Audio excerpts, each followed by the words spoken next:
Welcome to First Things First. Is Matt Stafford facing even more pressure than his head coach, Sean McVay? Does Jalen Hurts still need to prove himself to win the starting job in Philly? And Ben Simmons to the Warriors is actually being discussed. Good Thursday morning. Welcome to First Things First. Chris Broussard here alongside Joy Taylor and LeVar Arrington filling in all week. So, Joy, does Simmons make the Warriors championship favorites? Not instantly. A little more of a slow cook. But, yes, I think he does. Wow. Okay. Hear that, LeBron? All right, we got to start with Dak Prescott. Got word yesterday that Dak will undergo a second MRI on the right shoulder that he sprained back on July 28th. Dak did some light throwing this week and still hopes to play in Dallas's third preseason game, August 29th. He talked yesterday about easing back into things. Take a listen. Yeah, it's tough. I mean, I'm a go guy. I always want to be in the action, getting better. I think the more reps are better, and better for me. But obviously, something like this, you can't stress it too fast. And sitting out and being out of all the time I was out last year, that's what I think about, and that's what's able to pull me back in. And so it's just the risk versus the reward at this point, and I've got to know what I'm playing for, and that's to be ready for this season. Right now, it's just about being, I think, in a team activity and ripping a pass, not worrying about it, you know what I mean, and just trying to make sure that I'm healthy enough to do that when that time comes. Because once I get back in a competition setting or team setting, I'm not going to think about my arm no matter what day or what stage it is. So it's about progressing to it at the right time. I've never felt anything in my arm, so that was the first alarm go off. Even having soreness or even having a little bit of tightness, it's not something I've really ever dealt with. So just feeling that, as I said, before I tried to work through it and then realized I wasn't working through it, then at that point, I felt like it'd be smart to say something before, like I said, I get into a team setting or a competition setting, and I'm just going to play and be the natural player that I am. And I don't necessarily think about injuries or think about those things. And I think in a sense of that, that's what they're helping me protect myself. The people that know me, the people know the competitor I am. And I'm going to do whatever it takes to make sure I'm out there. But as I said, this is something that we want to nip in the butt and not let continue to linger. And I think the best way we do that is stay on the pace that I am and progress through it the right way. And once September 9th comes, I'll play that game and then move forward without ever thinking about this again. All right, guys, here's how the Cowboys phrased it. It's not a setback and it's not a reason to worry, but QB Dak Prescott is planning on getting another MRI. So, LeVar, should the Cowboys be worried about Dak? At first I was sitting there saying this is much to do about nothing. But then I started thinking to myself, he did run off of that field. And I said to myself, if I was scrimmaging against Dallas and I saw, Troy Aikman jog off the field straight into the locker room, I would think that something wasn't right. Listening to his soundbite, Brew, something just isn't adding up here. Something isn't right. So when I initially said, this is much to do of nothing, and Joy said, no, it's something to be something concerned about, I really brushed it off.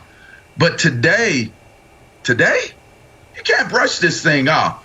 To get a second MRI, I want to say conventional wisdom is a $31 million a year paying contract. You're going to get another MRI on your employee because you're going to want to make sure everything is what it's supposed to be. But then I'm also thinking to myself, an MRI, that's not like an X-ray where you go, it's on site or anything like that. It's simple, it's easy. You got to go to a facility to get an MRI. And generally, MRIs are to confirm either that the injury is worse than what it's supposed to be or that it's okay, like you're healing up correctly. This could go either way. It's a 50-50 ball to me, guys. But where there's smoke, there's always most certainly fire. And the fact that we're still talking about it, and the fact that Dak Prescott let himself slip and say, I'm getting another MRI, and then Dallas felt as though they needed to release a press clip on Twitter about it, there's something there, Joy. I got to give you props. I think there's something here. Something? It's everything. This is Dak Prescott. He's the quarterback of America's team. His throwing shoulder is messed up and he's getting a second MRI. And look, I wasn't panicking about it until the Cowboys told me not to panic. Now I'm panicking. What do you mean? It's like telling someone to calm down who's frantic. No, I'm not going to calm down. Of course I should be worried. What is that tweet about? It's not a setback. It's not a reason to worry. Yes, it is a reason to worry. Otherwise, why would you be getting a second MRI? If everything's good and he's just a little sore, why are you getting a second MRI? What do you need a second MRI for?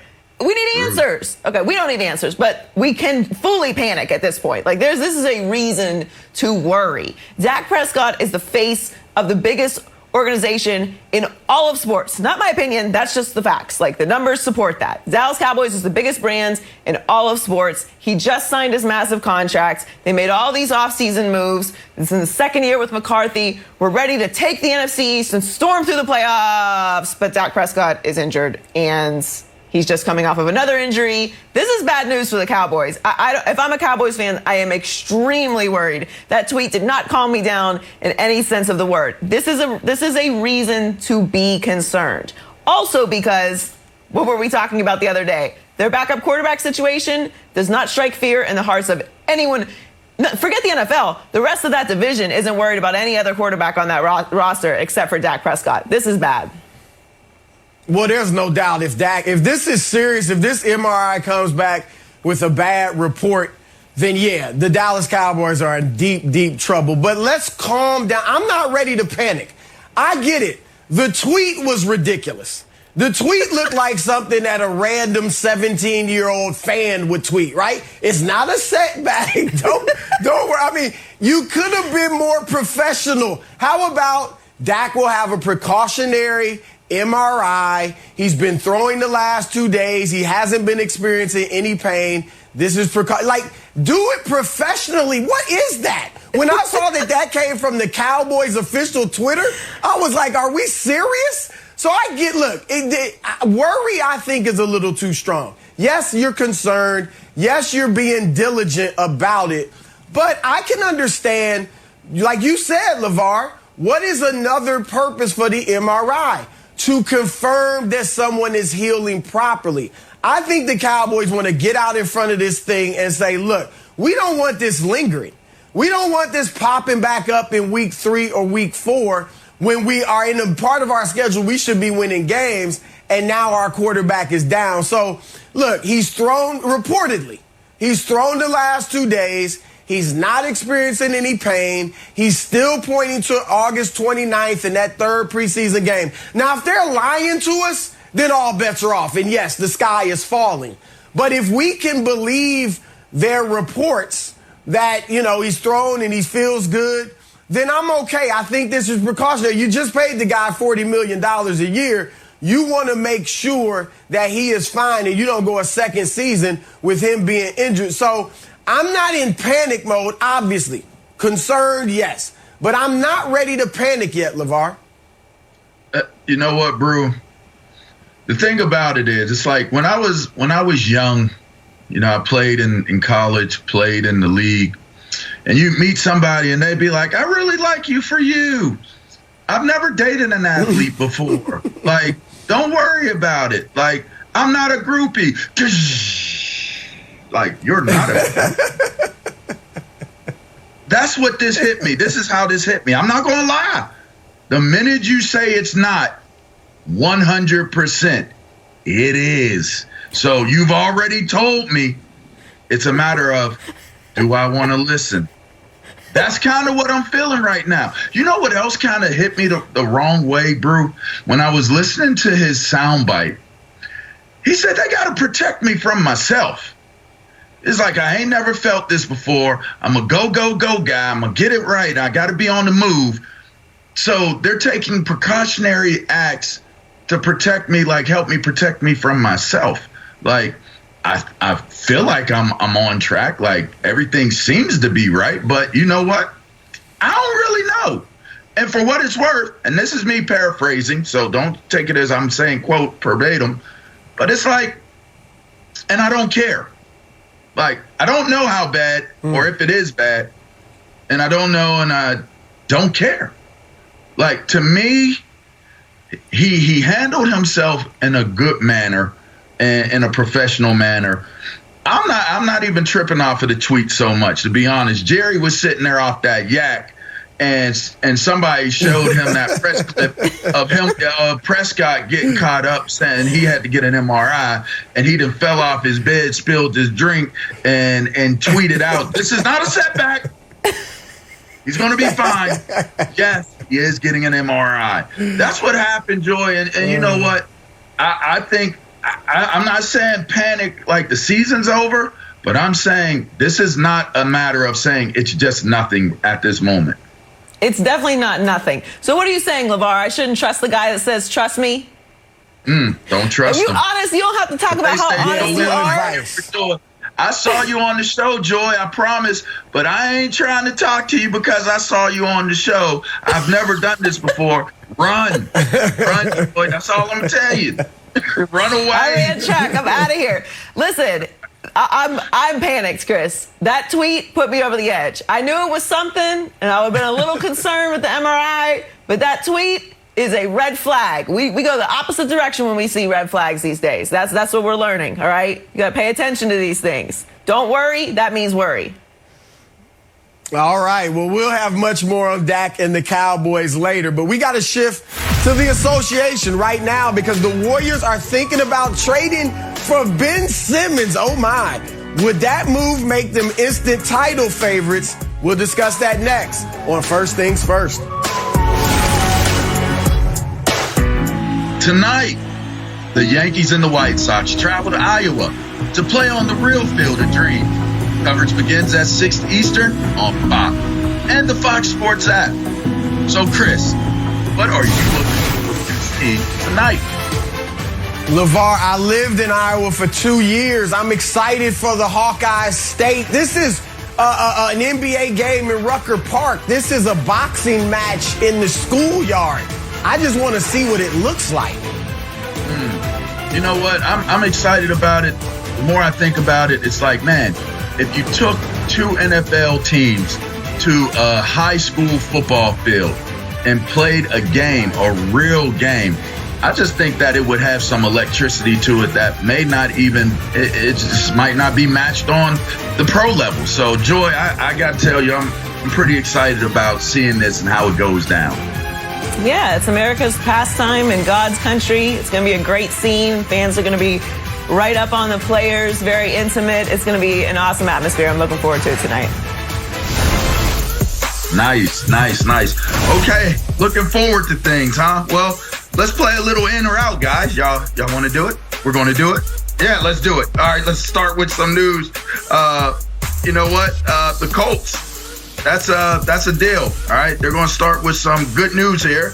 According to reports, Carson Wentz and Quentin Nelson are trending towards playing Week 1 following nearly identical foot surgery. So Joy, are you in or out on the Colts being legit contenders if Wentz is ready to start the season? Yeah, I'm in. This is a very winnable division. I think that Carson Wentz still has a lot in him. It got to be a really weird, toxic situation in Philadelphia. And I think if we look at the Philadelphia situation, which we'll talk about later, it still is. So this is a great situation for the Colts. The Colts with the most unathletic quarterback in the league last year. Phillip Rivers put up almost twice the amount of yards as Carson Wentz last year. So they're 9th overall in points, 11th overall in points allowed, 8th overall in yards allowed on defense. It's a great roster. And if he's available, I expect big things from the Colts this year. Yeah, I'm in too. I think that Carson Wentz getting back is the key to what's going on. Obviously, Quentin is a big deal to the team as well. To know that you're getting 2 of your top guys back. We still don't know what Carson is going to be to this Colts team, but we certainly know that if Phillip Rivers can lead this team to the type of season that they had last year in the twilight of his career, and with Carson Wentz having so much to prove, I think him getting back under center, the type of team that they have a great roster. Taylor in that backfield, they got one of the premier, if not premier, linebackers in the game, middle backers. It's a very balanced team, and you'd have to believe with Wright getting back and connecting with Wentz and helping him with some of the things he needs to work on, that he'll have a much more impactful season than years past. So I'm actually in on this one. What you got, Brew? Well, contend for what? Contend for the AFC South title? Yeah, I'm in on that with Tennessee, but I'm out on them being Super Bowl contenders. I still don't think they're ahead of Kansas City and Buffalo and Cleveland and Baltimore. So I'm out overall on this. Look, I like Carson Wentz in Indy. Look, he's reunited with Frank Reich, who obviously had his best season under in 2017 when Reich was the OC in Philadelphia. They share a Christian faith, so there should be a bond there. So I think it's a great situation for Carson. But guys, I got to be honest. I'm done giving Carson Wentz the benefit of the doubt because I just hope the dude can stay upright this whole year. I mean, he's had injuries dating back to college. Injuries that they have said date back to high school. Like this foot injury, they thought it dated back to high school. So he just has had a problem staying healthy. If you can promise me he's going to be upright for the next 16 games, then I feel better about their chances of contending in the playoffs. But I just got to see it before I believe it now with Carson Wentz going forward.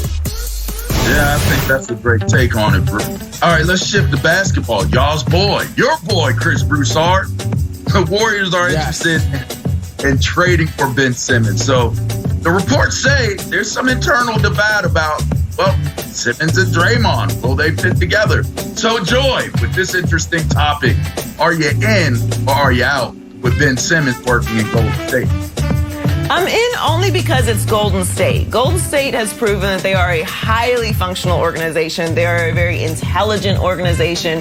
They make great moves. They're always in the position to even be in a conversation to do things like acquire Ben Simmons in a trade, which is remarkable when you have the superstars that they have on their team. But that's because they drafted them and they built this team, and they continue to do so. So if Ben Simmons does end up in Golden State, I have no doubt that they will figure out a way to make it work. I can't say that about every organization, and I'm not 100% sure it will, but if any team can, I do think it's Golden State. I understand the hesitation with Draymond there. You have two non-shooters, but you do have the greatest shooter, arguably the greatest shooter in NBA history, in Steph Curry. Klay Thompson will be back. And like I said, it's Golden State. They find ways to bring pieces in and complement what they build. So I do think they could make it work. Is it the perfect fit? Is Ben Simmons a perfect fit anywhere? I don't know. But he is a two-time all-defensive first team, was this NBA steals leader in 2020, three-time All-Star. He is an elite defensive player, and I do think that adds something, especially in the West right now. You know, if America wasn't so politically correct and sensitive at this point in the world, I would give y'all my real, uncut, raw answer to this and give y'all some real context. But I'm gonna keep it PC and I'm gonna just say, I don't think it's a great fit. If you're leading in with this being the reason why you're divided on if you go all in for the trade is if Simmons and Draymond are going to be able to fit and coexist, I think that's the handwriting already on the wall before you even make the move. Listen, Ben Simmons bowed out in the playoffs this year. He bowed out. He deferred. That said to me, there are some maturity issues or something, self-belief, whatever it may be, as to the reason why he kind of shrank and faded away in the playoffs this past year. You go into a situation where Draymond will get up in anybody's face. Draymond will challenge anybody. He doesn't care who you are. If Ben Simmons is bowing out in the situation he's currently in, how's he going to handle Draymond getting real with him on the court or in the locker room or on the practice court? I don't see it being a great fit if this is the headline leading into it. Look, the Warriors are going to be good next year if they added Richard Simmons. All right, so if they get Ben Simmons, they'll still be, a good team. But overall, I'm out on this because I think Ben is a younger, better version of Draymond Green. And what I would do if I'm the Warriors, I'd want to put Draymond in the trade. So I'll send him Draymond, and I hate to give up the young kid, but James Wiseman, for Ben Simmons, and now I have Ben Simmons play the role that Draymond has been playing, the playmaker, the great defender. He can be in the dunker spot on offense when he's not moving the ball.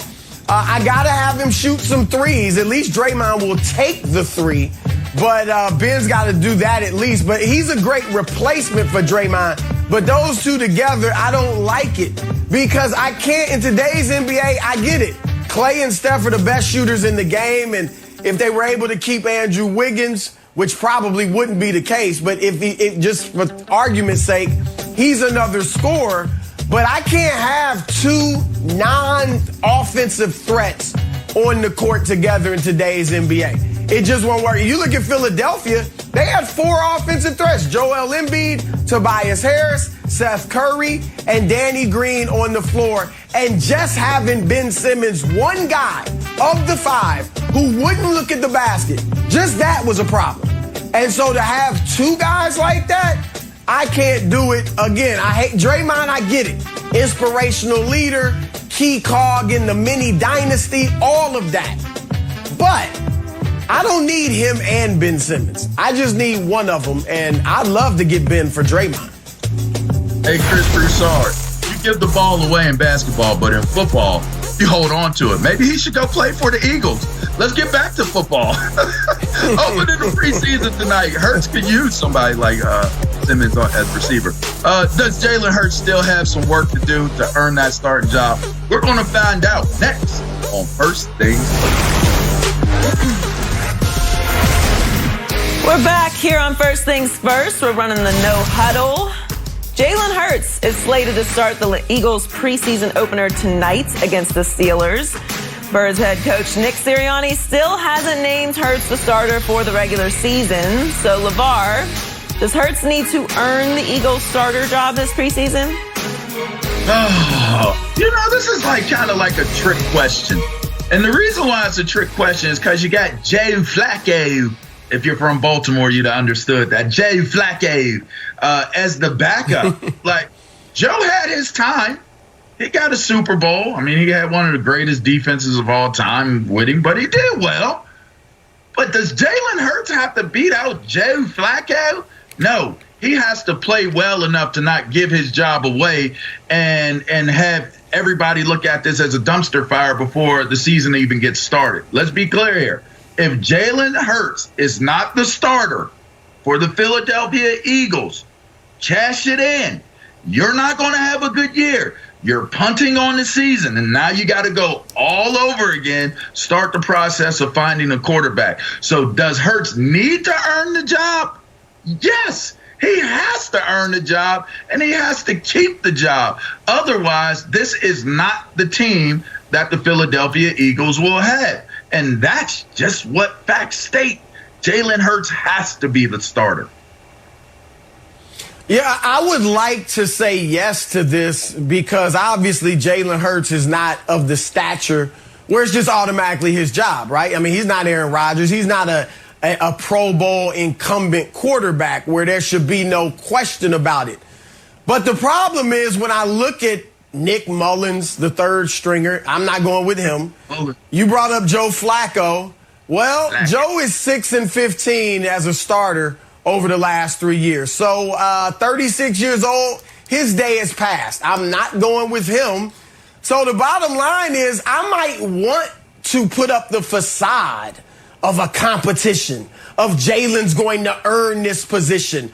But the fact of the matter is it's his, LeVar. Just as you said, it's his job to lose. And even if he loses it in training camp, think about it, even if he didn't look good in training camp, yes, I have to put him out there because I ruined my relationship with my would-be franchise quarterback, Carson Wentz, all for Jalen Hurts.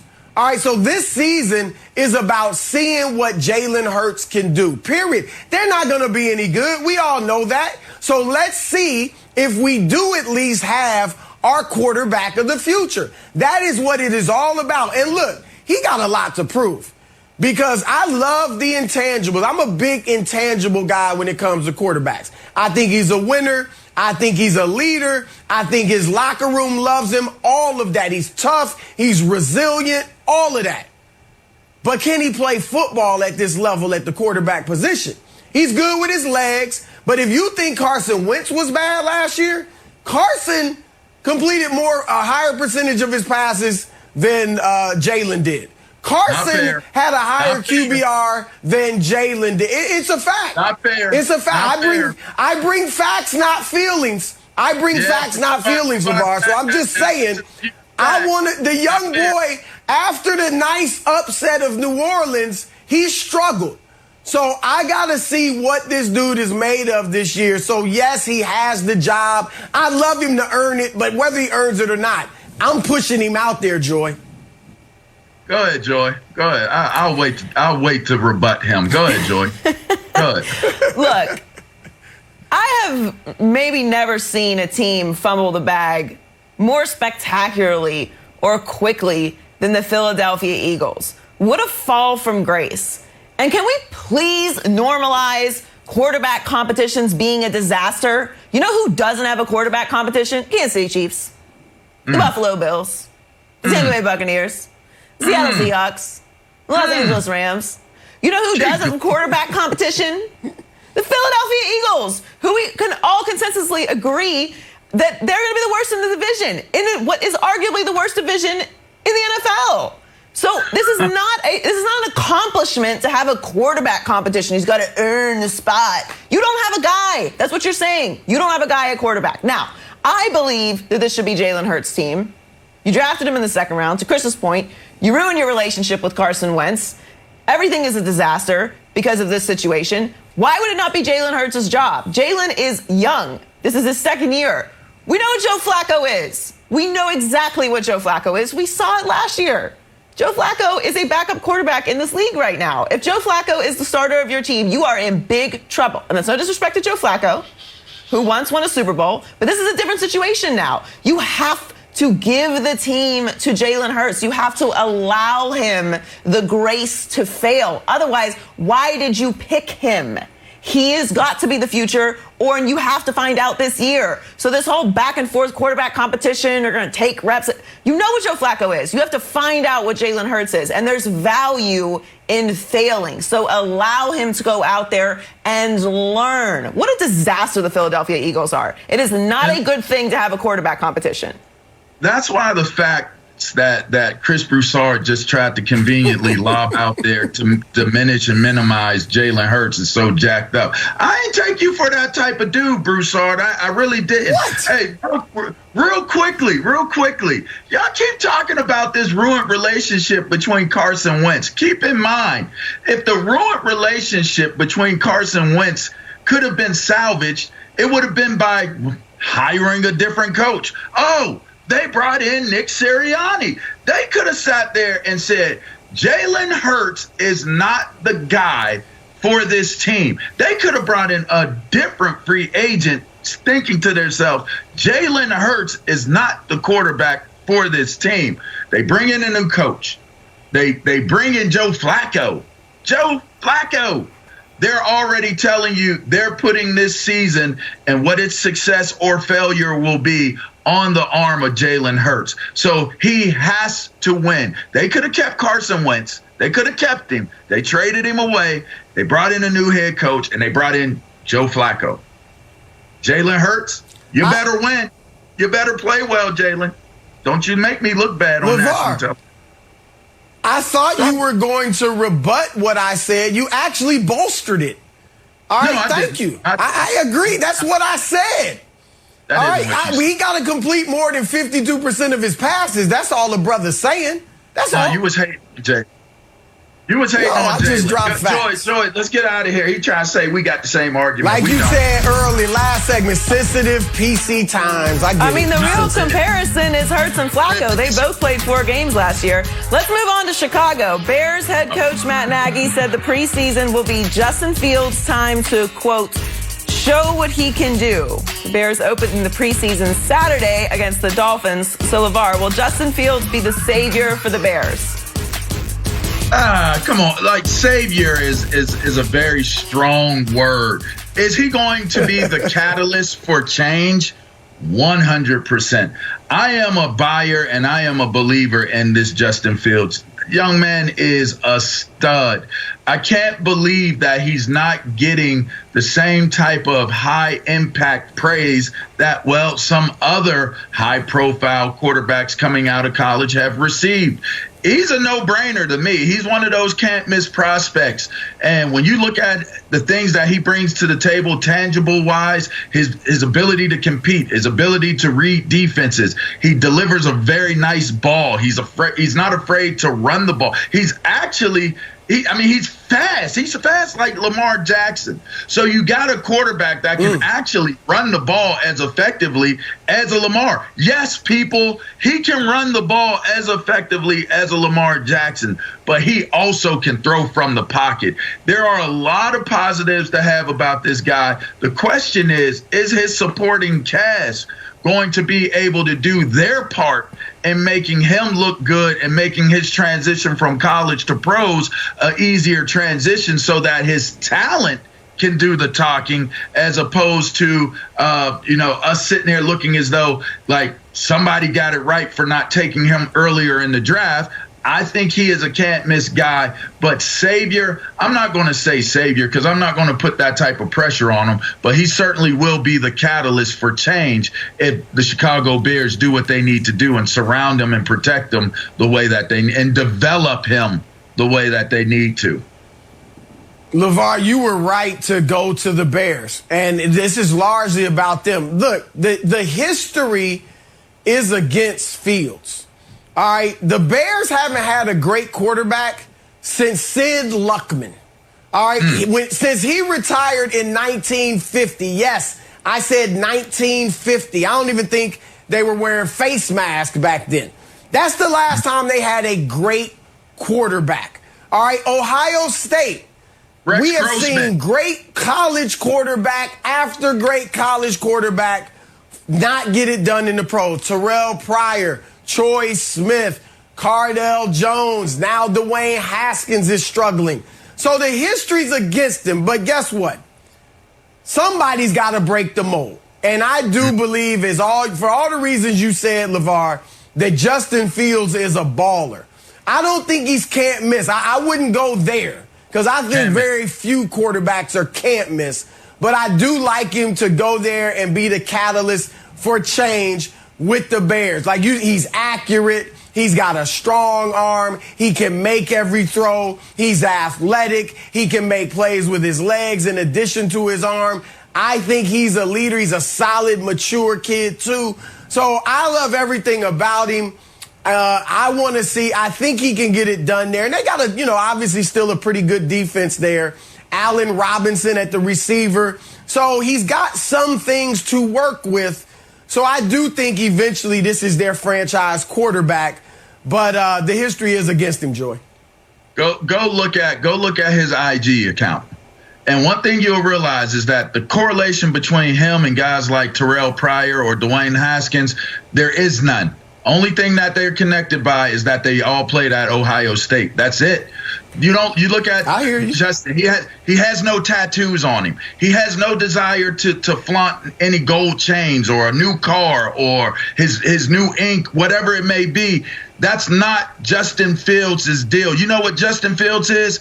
A can't miss purist. He's a purist. He's a perfectionist. He is a student of the game. Watch the film on the kid. He is as pure a quarterback with athleticism as you'll see. I'm just trying to tell y'all. Oh, he's a can't miss. I'm sorry, Joe. I just had that. I can't let Broussard sit here and continue to hate on my guys, segment in, segment out. You know what I mean? Jalen Hurts. You're very liberal. You're very liberal with that hate word. Ain't nobody hating. That's true. You know what? We are in a politically... I'm dropping facts. FAX. Facts. You are. I got you. My What's bad. What's wrong with tattoos? What's I that? got tattoos. What you trying to say? I got a ton of tattoos too. But I'm here just at work with you every day. I still make it to work with my tattoos.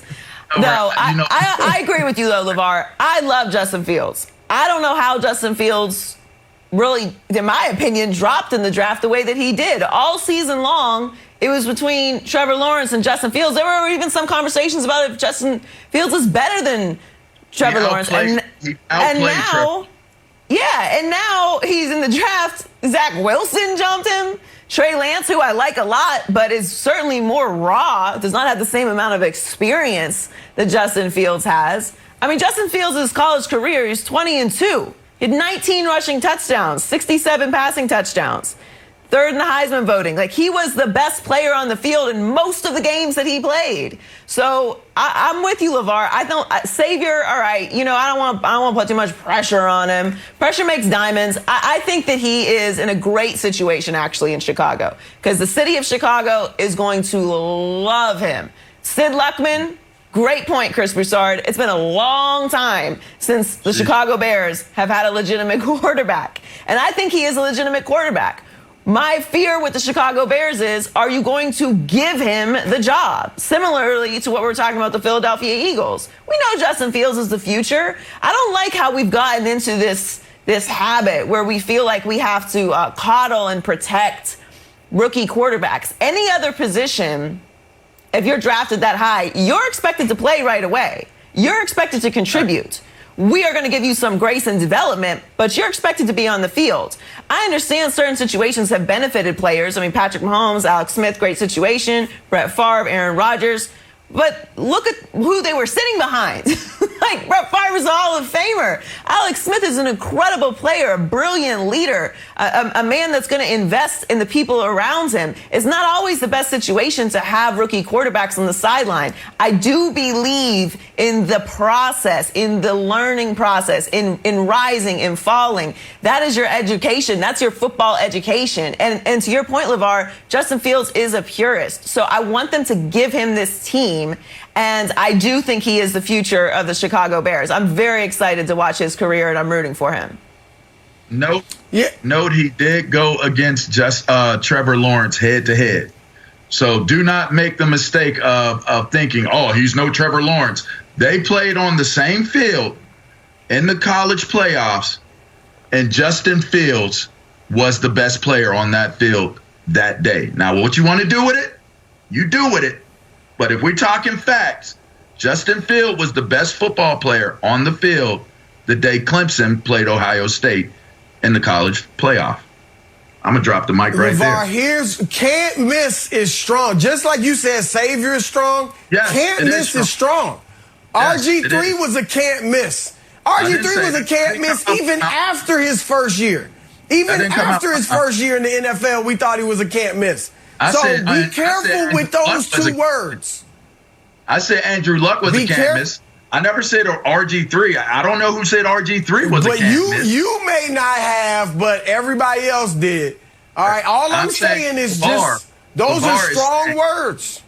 LeVar is saying he's a can't miss. All right, let's head out west and talk some Rams. Is Matt Stafford under more pressure than Sean McVay? Next on First Things First. All right, back with Super Bowl champion Greg Jennings. We're talking to LA Rams. The Matt Stafford-Sean McVay duo has a chance to do big things this year. And sounds like the two are getting on the same page in camp.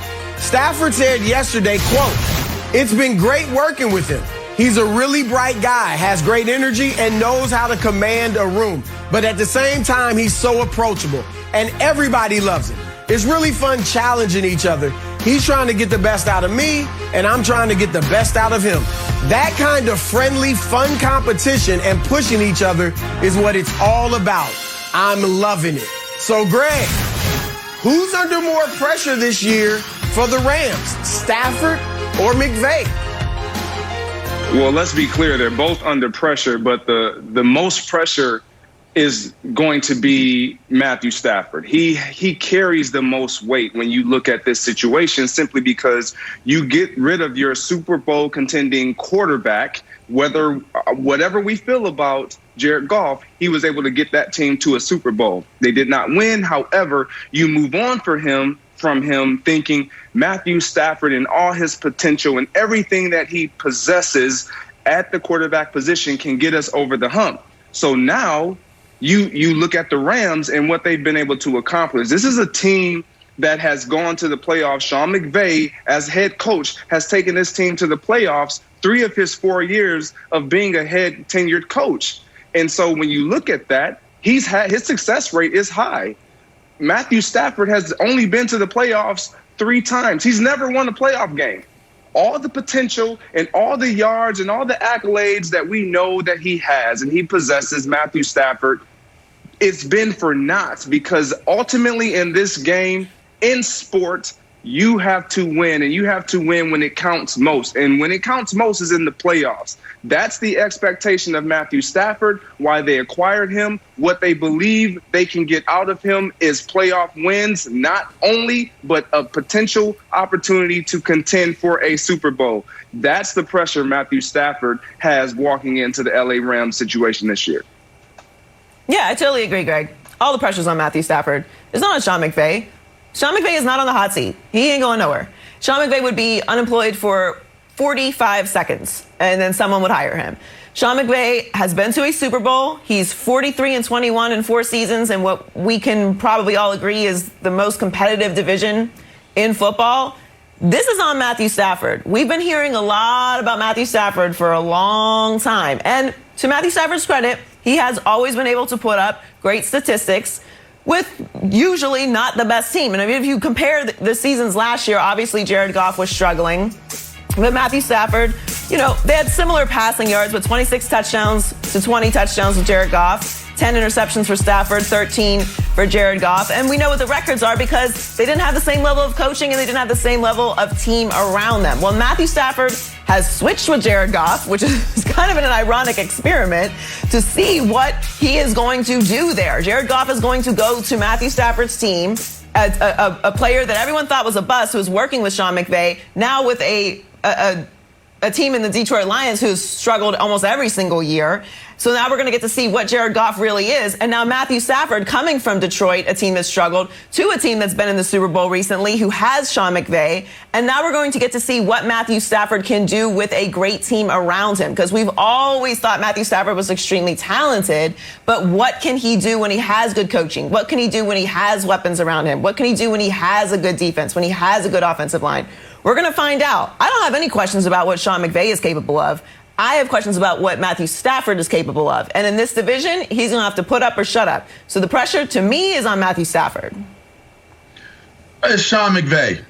And really, to be honest, it's based off of the reasoning that you guys are both giving, is that Sean McVay has accomplished at a high level. He's set the bar very high. He's taken a new team to L.A., even though an old team, you brought them back, and he's brought them to prominence. They went to the Super Bowl. To much whom is given, much is required. And now Sean McVay is required to win. So when I look at this scenario and this situation, think about it. You bring in Matthew Stafford. Matthew Stafford ain't won. We don't have no reason to think that Matthew Stafford is going to win anywhere else other than the fact that we continue to say this is a talented quarterback. It's believable. His stats say it in certain moments of his career. But think about it. What if Jared Goff goes to Detroit under Dan Campbell and does well, starts to play well? The benefit that this Rams team has had is Aaron Donald. They've had a defense. Their defense has carried them. So when I look at this offense, you had Todd Gurley at one point. That didn't work out. So you had like one of the face of the league at the running backs position. You still had great runs, but I have never seen his offense as a dominant offense, as the first option of why this Rams team is a dominant team. Aaron Donald goes down with a rib injury in this playoff run. What happens? They lose the next game. So to me, if this team takes a step back and they take a step backwards because the offense isn't doing more with a high-powered Matthew Stafford, who's had probably his better days are behind him at this point. Let's be clear on that. If it's because of Matthew Stafford, then it's because of the coaching.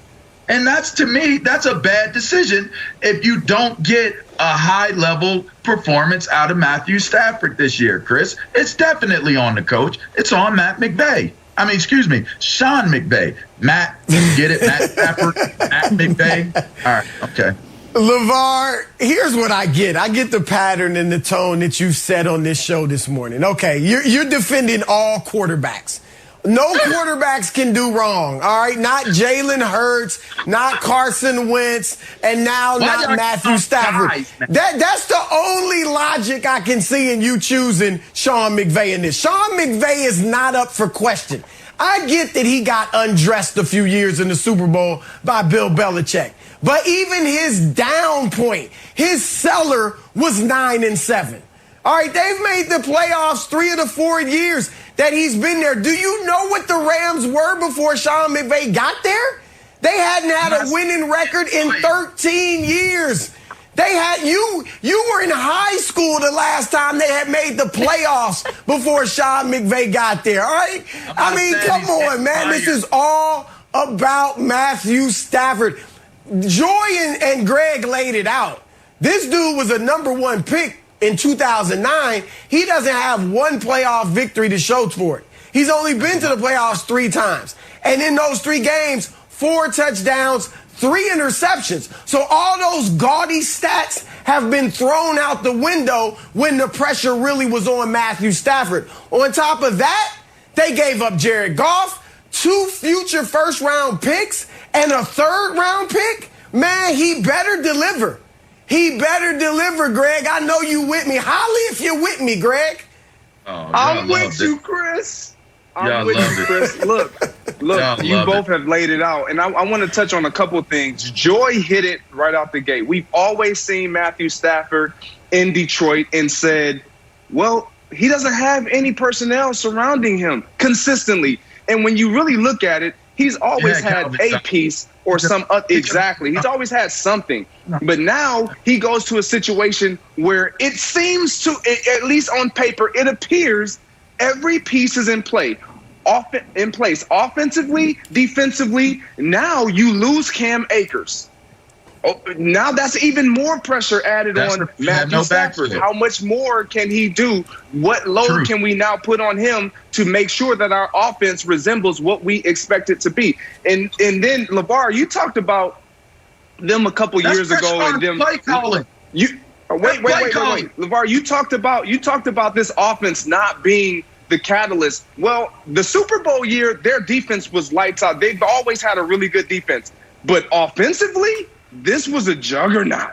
He had them rolling. They were averaging over 30, 35 almost points per game. And so to say that their offense wasn't one of the reasons why they were so successful, that's incorrect. Now, last year, Aaron Donald did get hurt. So was Jared Goff, but he played in the game with an injured hand and had some success. They lost to the Green Bay Packers, who the previous year had lost in the NFC Championship game, who made it to the NFC Championship game this past season and lost to the Super Bowl winning Tampa Bay Buccaneers. So let's not make it seem like they didn't do anything, they didn't accomplish anything. Sean McVay has done a lot, and the expectation of Matthew Stafford, not so much Sean McVay. We understand he's a winning quarterback or he's a winning head coach. Our expectation is no different for Sean McVay. We expect him to have this team in contention later on in the season.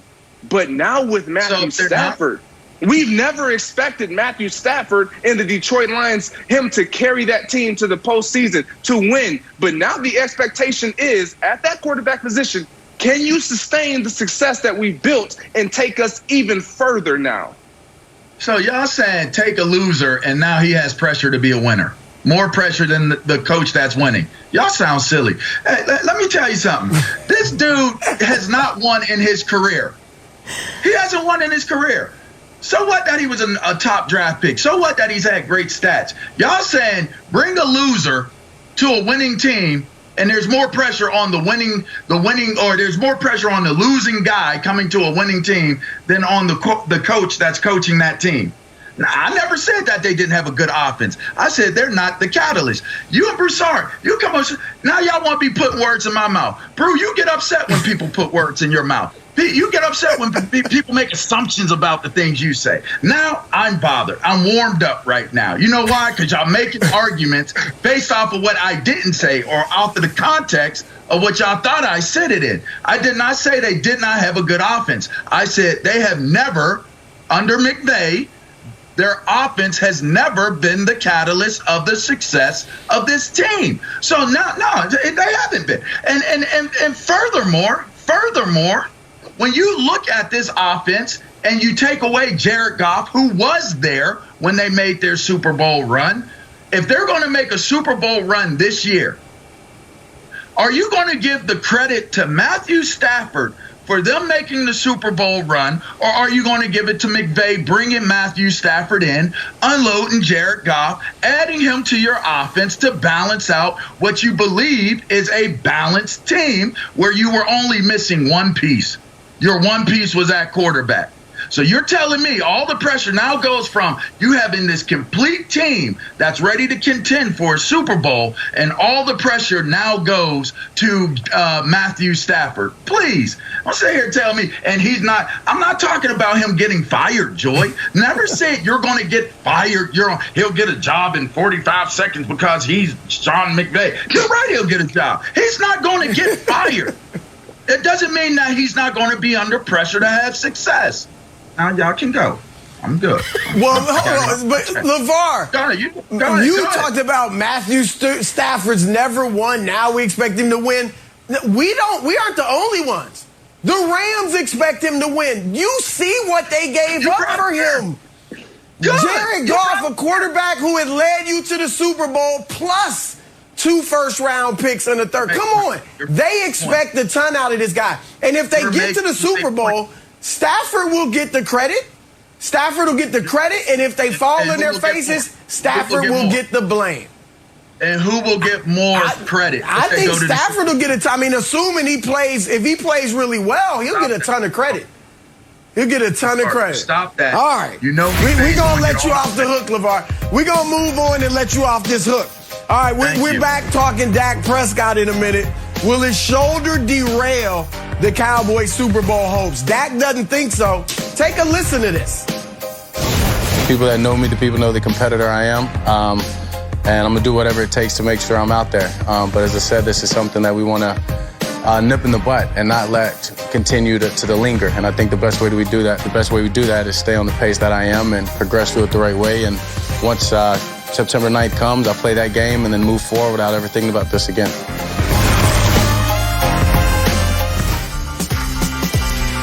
All right, time for Stories to Start Your Morning, sponsored by Ram Trucks. Built to serve. Cowboys head coach Mike McCarthy delivered a passionate speech before last week's Hall of Fame game, and the Hard Knocks cameras were there to capture it all. Check this out.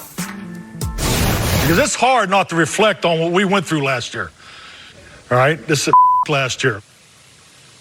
You've seen the schedule. We have 4 preseason games, 17 regular season games, and then we got the tournament. Okay, that's what this thing's all about. So let's not waste each other's time here, because we don't have a lot of time doing the hard stuff that we need to do to get to where we want to go. Charlie around, he don't work here, okay? High school Harry, get his ass out the door, all right? This is about winning. It's about winning the world championship, period. Period, because that's all that matters. Going to playoffs ain't good enough. Having a winning season, not good enough. Getting to the championship game, not good enough, okay? Because it takes everybody. And you may be tired of hearing this. I've been part of one championship team. I've stood in front of one championship team. It took 77 men to win a world championship. All right, LeVar, you've heard many of these speeches from coaches. What do you make of Mike McCarthy's passion in the season premiere of Hard Knocks? It's kind of funny because Coach Mangini said the exact opposite on the segment yesterday about trying to win Super Bowls. You try to worry about other things other than trying to get to the last game. But I I subscribe actually to the other side of it, and I fall in line with what Coach McCarthy is thinking. Now, I ain't never won no Super Bowl as no coach, so I ain't going to sit here and say Coach Mangini isn't correct in what he's saying, or Mike McCarthy is incorrect, but Mike McCarthy has a Super Bowl as a head coach. So to me, he's trying to set a tone, Broussard. I mean, let's be clear here. This team has grossly underachieved for a really, really long time. Somebody need to give them a wake-up call. I can recall being in school, Coach Paterno always tell you, hey, there's a bus that'll take you right on back. It'll take you right on back home. If you don't want to be here, it'll take you right on back home. So he's just letting you know, come here to compete. Think Super Bowl because playoff isn't good enough. I like him setting the tone, Joy.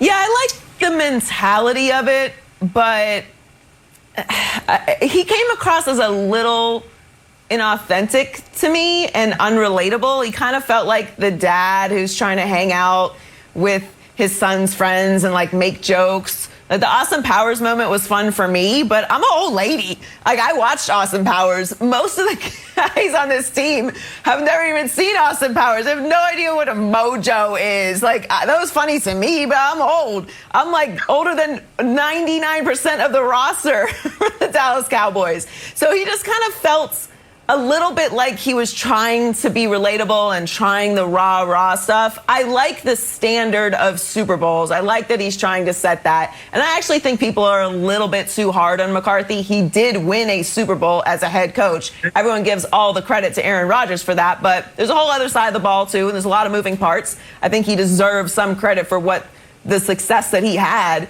with the Green Bay Packers, as does Aaron Rodgers. Maybe it was more Aaron Rodgers than McCarthy, but he was still there. So he is capable of doing that. They have a lot of stars. It's been difficult for Dallas because they have perennially underachieved, and maybe they don't have the talent in the right spaces.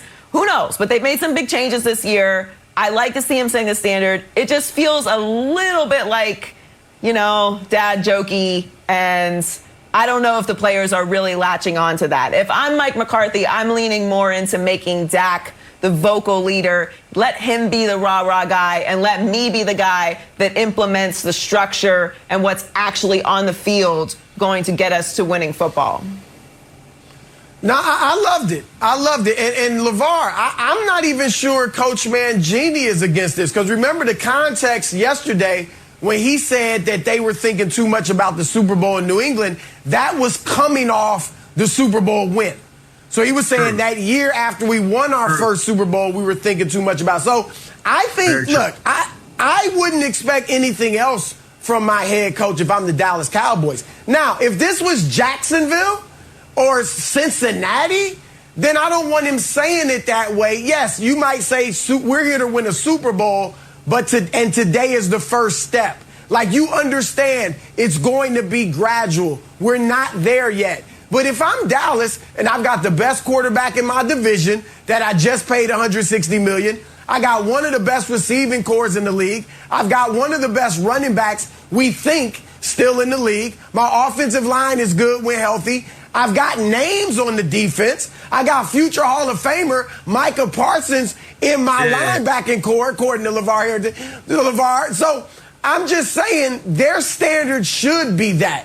Get to the tournament, and then we believe we can play with anybody. To Joy's point, yeah, okay, I'm not going to kill him. I could have done without the Harry High School or whatever he said, Charlie High School, whatever that was. But overall, I don't mind this. I don't mind a rah-rah speech from a coach. I didn't see anything definitive that the players weren't into it. So I'm with this all the way. It should be. Their mentality, LeVar, should be Super Bowl or bust. And he's saying, I'm going to get you out of here if you're not. So that's where it's like, kind of like, I hear what you're saying, Joy, and I get that. But whether you relate to it or not, you relate to having a job. I relate to that. I still want to relate to getting that check, cashing that check. I relate to that. And ultimately, you want to be a winner. I want to relate to that. So for me, he could use whatever terminology he wants. He threw out that Super Bowl. You got to respect the fact that he's got a Super Bowl, like you said. And also, to me, if you're telling me that if you're not the guy that I think you are, whether I can relate to you or not, I'm sending you up out of here. That was not just an urging. That was a threat. I'm going to get rid of you before Jerry Jones gets rid of me. So if it's going to come down between me and you, that's what we're going to do. That's all. And he made that very clear. Well, then he better stick with that standard, because we all know who makes the real calls in Dallas, and it ain't Mike McCarthy. It ain't Mike McCarthy. Now, I wasn't expecting to see anything other than what I saw with Jerry Jones, which was him on the field asking Mike McCarthy questions. He was talking to the trainer about Dak Prescott. Jerry Jones is involved. So everybody knows that. And you talk to any Dallas Cowboy, they will tell you the buck stops with Jerry Jones. It doesn't start or stop with the head coach. And that's the culture there. And that's fine, but it hasn't translated to winning. So I do like what Mike McCarthy is trying to do. Whether I think it's authentic or not, or whether it's relatable or not, it doesn't matter. I am playing for the Dallas Cowboys. So if it translates, great. I'm not a huge rah-rah person with the head coach. I think you should be putting together the structure that makes a team win. But if he wants to set the standard this way, that's his style. He's the one with the Super Bowl. I said I like Mike McCarthy more than most, but we'll see how this goes this year. It really depends on Dak Prescott, though. All the rah-rah speeches aside, if Dak Prescott ain't out there, it don't matter. Hey, y'all, them Texas ribeyes hitting hard, though. You see them bellies and them shots the coach. Oh, they ain't out there trying to beat Jimmy high school. They out there with ribeyes. He better pull out all the stops, baby. This is his year. All right, Undisputed is next. Skip and Shannon.